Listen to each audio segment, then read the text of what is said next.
penggunaan tenaga elektrik merupakan salah satu punca peningkatan karbon dioksida di samping pengangkutan. Peluang manusia yang semakin meningkat dalam penggunaan tenaga sama ada elektrik, gas dan minyak merupakan penyebab berlakunya peningkatan karbon dioksida dan semuanya ini datang daripada bahan api fosil. Seperti yang kita ketahui, bahan api fosil merupakan sumber tenaga yang tidak boleh dibaharui dan akan habis satu hari nanti. Apa akan jadi pada kita semua nanti? Maka, tercetuslah idea kami untuk mencari penyelesaian mengurangkan penggunaan tenaga elektrik di rumah. Kami telah mencipta sebuah model rumah yang di dalamnya lebih mesra alam dan lebih banyak menggunakan sumber alam semula jadi seperti angin dan sel suria. Manakala pemilihan litar yang betul juga dapat mempengaruhi penggunaan tenaga elektrik di dalam rumah. Untuk subjek sains, kami telah belajar tentang dua jenis litar iaitu litar bersiri dan litar selari. Terdapat 4 jenis komponen utama di dalam litar lekat iaitu satelit, mentol, suis dan juga wayar penyambung. Ini adalah litar bersiri. Di dalam litar ini mempunyai 2 satelit, 3 mentol, 1 suis dan wayar penyambung. Dalam litar bersiri, mentol disusun dalam bentuk satu rantai. Litar bersiri mempunyai satu laluan untuk arus elektrik mengalir. Semua mentol akan berkongsi arus elektrik. Keadaan ini menyebabkan nyalaan mentol kurang tenang atau malam. Apabila suis ini ditutup, ketiga-tiga mentol ini akan menyala. Dan jika salah satu mentol terbakar, semua mentol yang lain di dalam rumah tersebut tidak akan menyala. Ini adalah litar selari. Di dalam litar ini mempunyai 2 satelit, 3 mentol, 1 suis dan juga wayar penyambung. Di dalam litar selari, mentol disusun dalam bentuk cabang yang selari antara satu sama lain. Litar selari mempunyai lebih daripada satu laluan untuk arus elektrik mengalir. Jadi, semua mentol tidak akan berkongsi arus elektrik. Jumlah tenaga elektrik yang mengalir melalui setiap laluan adalah sama. Keadaan ini menyebabkan nyalaan mentol lebih terang berbanding mentol yang disusun bersiri.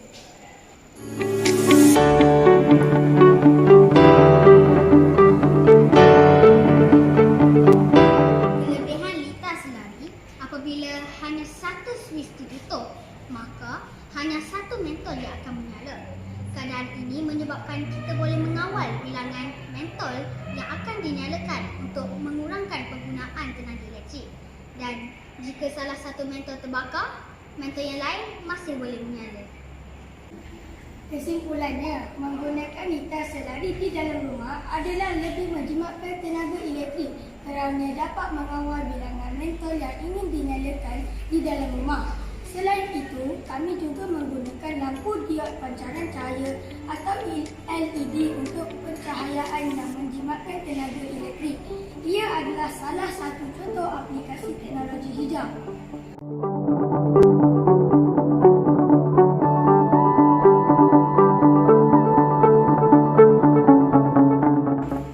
Dalam Raja Litar, simbol elektrik digunakan untuk mewakili komponen pada satu litar elektrik. Mari kita lihat simbol bagi komponen yang terdapat pada litar elektrik. Simbol ini adalah untuk sel kering, yang ini pula adalah untuk mentol, yang ini pula adalah untuk suis dan yang ini pula adalah untuk wayar. Nakada menggunakan simbol lebih mudah difahami dan menyempatkan masa untuk melukis.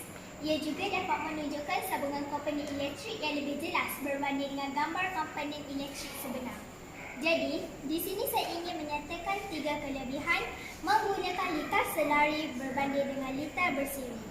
Yang pertama ialah mentol menyala dengan lebih terang. Yang kedua, jika salah satu mentol terbakar, mentol yang lain tidak terjejas. Dan yang ketiga, tidak berkongsi arus elektrik. Anda semua tahu tak di dalam rumah kita menggunakan litar elektrik yang mana? Sudah tentulah menggunakan litar selari. Sekiranya salah satu mentol di dalam rumah terbakar, mentol yang lain masih boleh menyala. Tetapi, jika menggunakan litar bersiri, satu rosak, gelaplah rumah kita. Betul Tok Afham. Sekarang kita semua sudah faham mengenai litar selari dan juga litar bersiri.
Alhamdulillah, akhirnya siap juga model rumah yang menggunakan sel solar.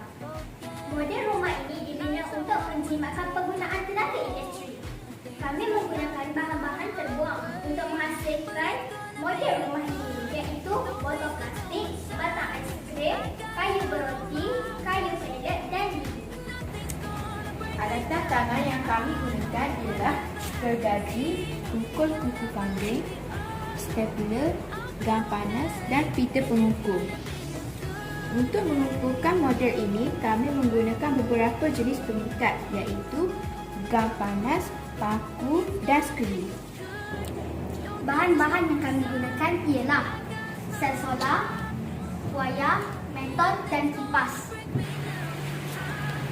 Setelah menyediakan segala alatan dan bahan yang diperlukan, kami mula membuat tapak model rumah dengan menggunakan kayu pelet dan kayu beroti. Pengikat yang digunakan ialah paku. Kemudian, kami menyiapkan dinding menggunakan kayu beroti dan lidi. Batang aiskrim digunakan bagi menghasilkan atap. Skru dan gam panas digunakan sebagai pengikat. Apabila sel solar mendapat cahaya matahari yang secukupnya, lampu akan menyala dan kipas akan berfungsi. Sekian, terima kasih.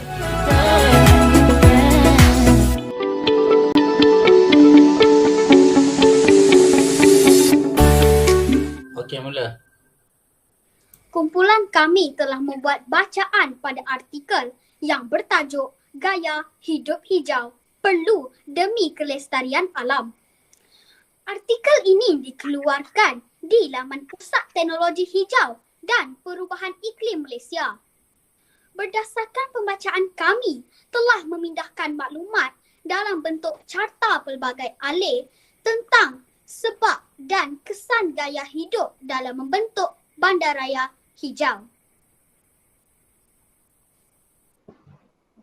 Cara pertama adalah dengan membina sebuah rumah mesra alam yang berteknologi tinggi.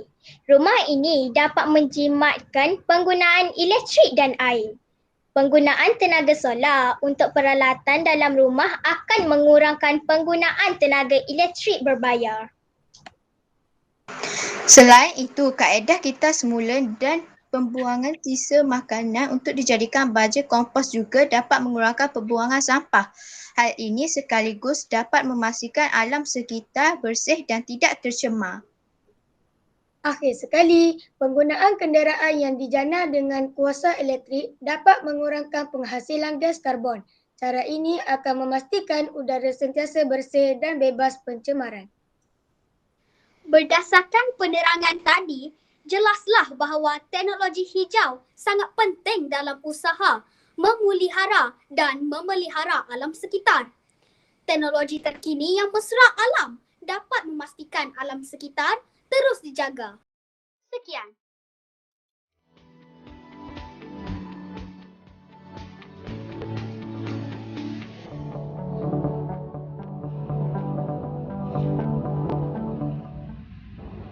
Dengan nama